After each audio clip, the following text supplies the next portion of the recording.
by inch, row by row, gonna make this garden grow. All it takes is a rake and a hoe and a piece of fertile ground. Inch by inch. All in all, I am so glad that we've partnered with Envision and we're doing these, the KDRs. I love project-based learning, and this gives you the format to do it in. It gives you the reasons why you're doing it. It gives you where your students want to go. Even if you don't plan it perfectly in the beginning, you learn, and reflect and know what changes to make, which I love. And the student work really gives you an opportunity when you're looking at it. You're saying, okay, that you're not quite understanding this, so it gives you an opportunity to tweak it so they can. And it's not like, okay, do this one day and you have to do this the next day. You do something one day, if it doesn't work as well as you want, you can adjust it for the next day. My short-term goal as a teacher that I identified, I had two of them. One was clearly aligning my learning targets and my standards with student outcomes. My second was to develop skills of metacognition with my students to not only increase their test scores, but also to increase their motivation in the classroom.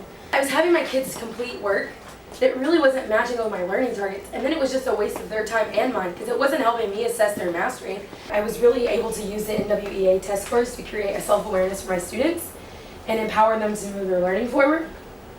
Also, I think that after working with my learning targets, I feel a lot more confident about my ability to align the learning targets with the standards and then really be clear about what I need my students to do to show mastery. I'm trying to scaffold things as much as possible. I start from the ground and bring it up, but I need to do a better job of that by including exemplars and including more rubrics.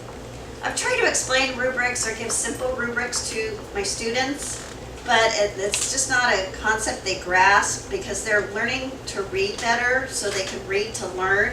So if I could figure out a way to do pictorial rubrics as some type of an exemplar or very simplified rubrics, I think that would help a great deal. What I came away from the unit at the end of the year was I wasn't sure how to assess what they actually learned. It was clear they were engaged, but what did they learn? One of the things that really has helped me with the assessment was the introduction of the FAIR model. Thank you, Sarah. It's given me a lot more of ability to see what the students actually know. Did they get the concept of what an I message is? If she can say, I feel mad when you do this, and here's what I need from you. I kind of think so. So I feel like that's really enabled me to meet my target from the spring of figuring out how to assess. I had to really reevaluate and go back and change. And I think in the project-based learning, even though I'm totally an over-planner, I always way max out what I can do in a day. But what I was really able to do was make it really focused, and I think that was actually more positive in terms of reflective of my learning and how the project developed. I was able to be flexible enough within the KDR planner that I was able to see that I wasn't going to be able to fit in everything I wanted to.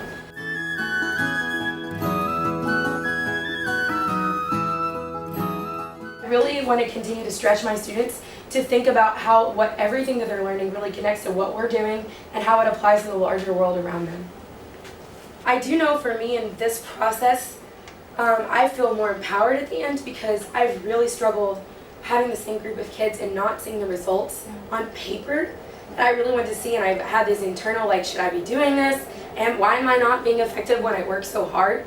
And I think for the first time I've found like an end maybe where I have some power and where I'm also taking some of it off my plate and putting it on my kids, but in a really productive way. And so I really do feel excited about it. You know, my kids said at the end of the defense, I didn't think I could do something that was this hard, but now that I've done it, the next time I do something, I get to something that's really hard, I'm going to be able to, I know I can do it. And I think that that's been really like, you know, it's okay for me to set the bar high, but I have to make sure that I like give them the steps, you know, to reach it. So, like, why I changed my learning targets? Because they didn't match. Like, what I was making my students, what I was asking my students to do was not being, I mean, it just wasn't right. It just didn't make sense. If I was saying, let's do this, but I'm telling you this is what you're going to learn from it, if they don't match, then the kids aren't walking away. They're not really growing and learning from what you have intentions. When you were told this is what you have to teach, and then you're told, well, here's the standards, just teach this. I mean, coming up with like what you have to do, like it's okay. Like I remember the first day when you all like gave me this document going, I don't even know what I'm gonna do because I've never had to do that. It's just been, here you go. Teach this. Make it work for your kids. So like that. So it was different, but I mean like I think I've already in the 8-10 weeks of school, like I've already grown because of that.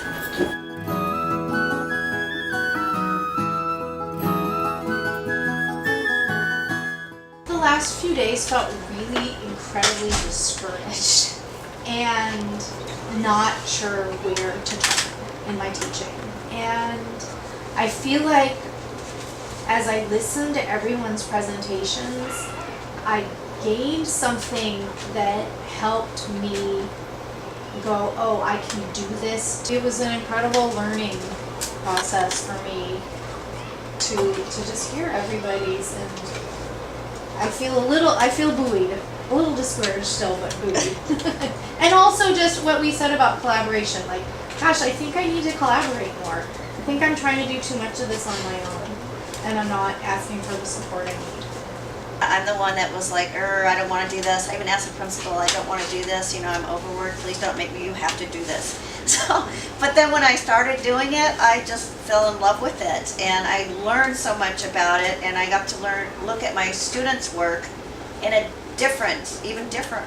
And I got some more ways to assess and to help them. So it turned out to be a fabulous experience all the way around.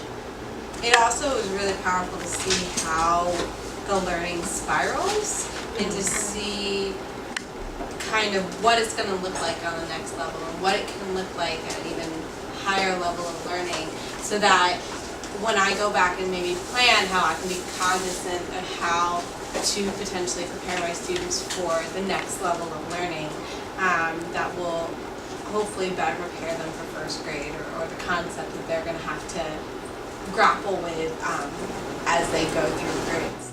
Inch by inch, row by row, someone bless these seeds I sow. Someone warm them from below till the rain comes tumbling down.